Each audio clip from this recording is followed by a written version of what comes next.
En aquest vídeo hem vist a nens pobres, orfis, sense llar, desnodrits, afamats, ferits, malalts i moribuns. A nens obligats a treballar, a prostituir-se, a fer de soldats i a vendre droga. A nens abandonats, desplaçats, refugiats i fins i tot captius. Si ens fa sentir molt malament veure aquestes imatges tan sols durant un parell de minuts, imagineu com ens sentiríem si fossin els nostres fills o nets els que haguessin de viure com ells.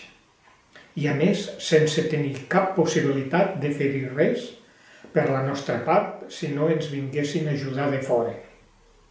Fa esgarrifar només de pensar-hi.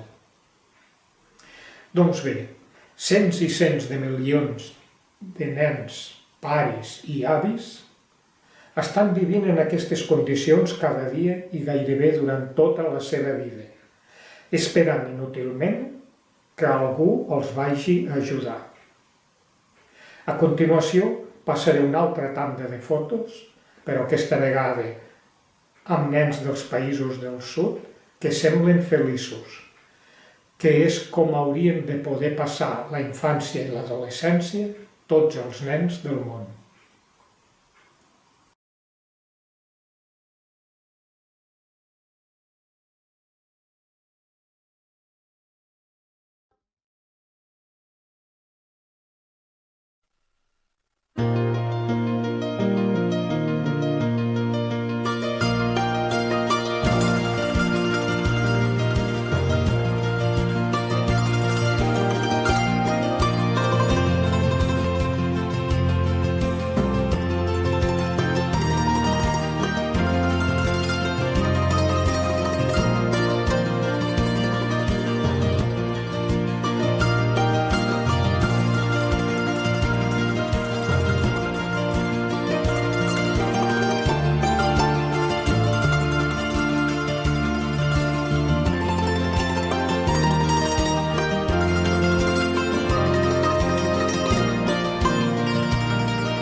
Què us sembla? I esteu d'acord amb el que diu el vídeo? Perquè ens en fem una mica d'idea, seguidament donaré unes quantes dades de les desigualtats que hi ha al món. És a dir, del que pateixen milions i milions de persones pel sol fet d'haver nascut allí i no aquí. Més de 820 milions de persones passen gana cada dia. I uns quants cents de milions més en passen de tant en tant degut a hambrunes produïdes per males collites, guerres, catàstrofes naturals, etc. Més de 65 milions de persones són desplaçats, que viuen en campaments i centres d'acollida, dels quals una bona part són nens. Aquesta és una xifra sense precedents. Més de 263 milions de nens i joves no estan escolaritzats i molts milions més reben una educació discontínua o deficient. Més de 2.000 milions de persones disposen de menys de 2 euros diaris per a cobrir totes les seves necessitats, el que vol dir que són extremadament pobres. Més de 1.000 milions de persones viuen en assentaments molt precaris, sense cap possibilitat de millorar-los. Més de 1.300 milions de persones no tenen accés a l'assistència mèdica bàsica. Més de 1.100 milions de persones no tenen accés tampoc a l'aigua potable. Més de 2.400 milions de persones no disposen de sanejament. Més de 1.400 milions de persones no tenen electricitat a casa seva. Molts cents de milions de persones no han tingut mai un treball estable. I, també, cents de milions de persones pateixen persecucions, discriminacions, marginacions, inseguretat o injustícies, sistemàticament, com a conseqüència de la inestabilitat política, la corrupció, la manca de drets, la desigualtat social, etc. Quina és la conseqüència de tot això? Que uns 18.000 nens menors de 5 anys moren cada dia, 6 milions i mig a l'any, per causes que es podrien evitar, com la pneumònia, la diarrea o el sarrampiu, amb mesures com vacunes, medicaments, accés a l'aigua potable o tractaments contra la desnutrició aguda. Que unes 1.500 dones moren cada dia per complicacions evitables en l'embaràs, és a dir, més de 500.000 a l'any. I un llarg etcètera que realment fa esgarrifar. Després d'aquestes dades, per a superar aquesta indiferència de què parla el vídeo, no creieu que hi hem de fer alguna cosa més cadascú de nosaltres? Jo crec que sí, perquè hi ha moltes persones que s'ho passen molt malament i amb ajuts econòmics, acompanyament, voluntariat, denúncies, etc., se'ls hi pot resoldre o alleugerir aquest patiment, possibilitant-los que visquin més dignament, tinguin més oportunitats, es desenvolupin millor elles i de retruc al seu entorn, etc.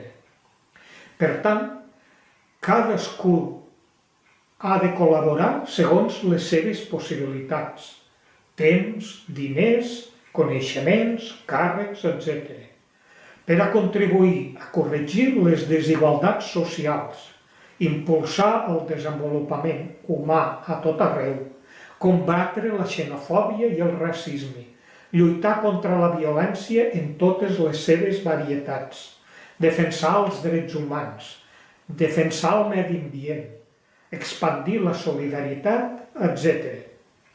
I les ONGs poden ser un bon vehicle. Ara posaré com a fons de la meva explicació un vídeo que he muntat amb imatges d'alguns dels milions de beneficiaris dels projectes de Mans Unides. Així no us avorrireu tant.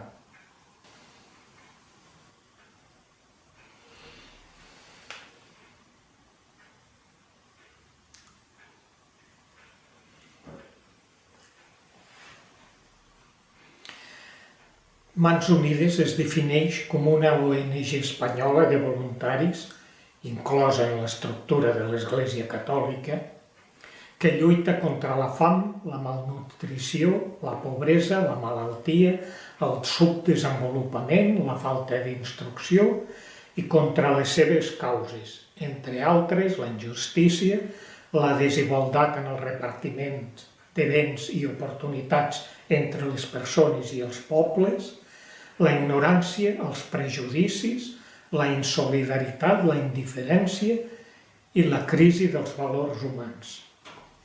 Aquesta lluita es canalitza a través de dues línies de treball prioritàries. El finançament de projectes de desenvolupament als països del sud i la sensibilització de la societat espanyola. Mans Unides compta a Espanya amb més de 77.000 socis i donants, així com amb més de 5.000 voluntaris que fan possible el seu treball, recaptant uns 49 milions d'euros cada any. Durant els darrers 10 anys, Mans Unides ha recolzat en els països del sud els següents projectes. 1.104 projectes agropecuaris dirigits a més de 2 milions de persones amb un import total de 113 milions d'euros. 2.433 projectes per a l'educació amb prop de 2,5 milions de beneficiaris, amb un import total de 122 milions d'euros.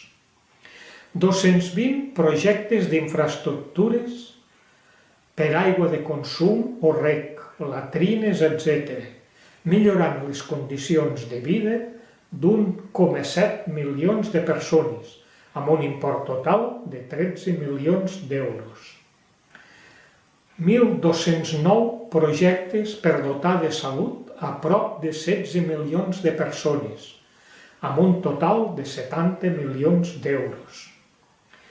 1.495 projectes per a iniciatives socioeconòmiques, sobretot protagonitzades per dones, millorant la vida de 18,6 milions de persones amb un import total de 95 milions d'euros. I tot això, repeteixo, només en els darrers 10 anys. Tot i així, queda molt, massa, per fer i no ens hi podem mostrar indiferents, de cap de les maneres. Cadascú hem de fer tot el que puguem segons les nostres possibilitats. En el meu cas particular va ser al jubilar-me que vaig decidir dedicar bona part del temps lliure que a partir d'aleshores disposaria a fer divulgació de valors com la generositat, la solidaritat, etc. El meu objectiu era, i segueix sent, contribuir que altres persones se sensibilitzin i, si poden, s'impliquin en la millora de les condicions de vida dels més desfavorits. I com a conseqüència d'aquella decisió, al maig del 2014, vaig començar a publicar l'obra La solidaritat, un bon remei, la qual continua i de la que n'és la màxima expressió al blog d'internet lasolidaritat.unbonremei.com. Paral·lelament, vaig decidir col·laborar econòmicament amb alguna ONG i després d'un exhaustiu estudi vaig acabar escollint Mans Unides.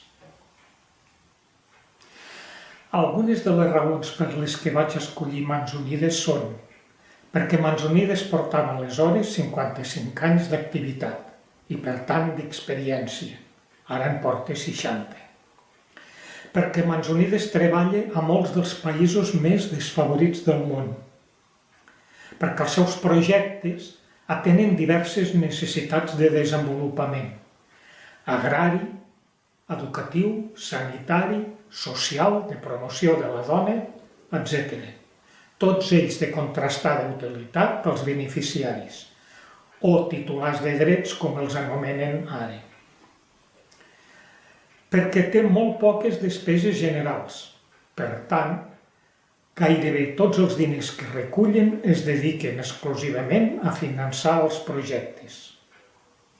Perquè tot i ser una entitat de l'Església Catòlica, els seus projectes sembla ser que no exclouen ningú per raons de religió o d'ideologia. Perquè els beneficiaris participen en la definició del projecte i s'involucren tant en l'execució del mateix com en assegurar la seva continuïtat. Perquè els projectes són degudament gestionats per les contraparts o socis locals, que es troben en els llocs on es desenvolupen els projectes i són controlats amb visites periòdiques del personal dels serveis centrals de Madrid. Perquè allà on pot, Mans Unides fa anar com a contraparts religiosos o religioses i entitats locals vinculades a l'Església Catòlica, la qual cosa hi afegeix més garanties i credibilitat.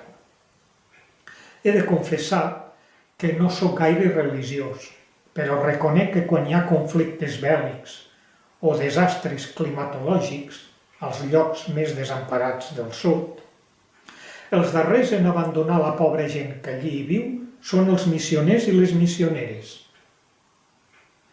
Inclús alguns no els volen abandonar de cap de les maneres i ho paguen amb la seva vida. Per què? Per mitjà dels blogs, revistes, pòsters, sopars solidaris i altres activitats que organitzen periòdicament els seus voluntaris, cada delegació de Mans Unides dona a conèixer a la seva demarcació les campanyes nacionals que s'emprenen, així com els projectes que la mateixa delegació sosté econòmicament cada any. També informen puntualment dels resultats dels projectes de l'any anterior. Aquesta valuosa informació no sols dona molta credibilitat al destí de les nostres col·laboracions, sinó que també ens fa sentir més partícips dels projectes. I, per acabar aquesta relació, perquè Mans Unides compta amb una modalitat de donació anomenada Operació Enllaç, que a mi m'agrada molt i que a la seva web defineix de la següent manera. Operació Enllaç és una activitat orientada a vincular a particulars o grups de persones, col·legis, universitats, parròquies, empreses, col·lectius professionals, etc., de la societat espanyola, amb els projectes que Mans Unides dona suport al sud.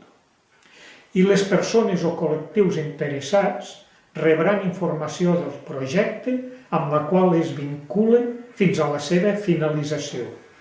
Si algú té un especial interès, i també justificat, per a conèixer més detalls, que m'ho digui i li explicaré en privat.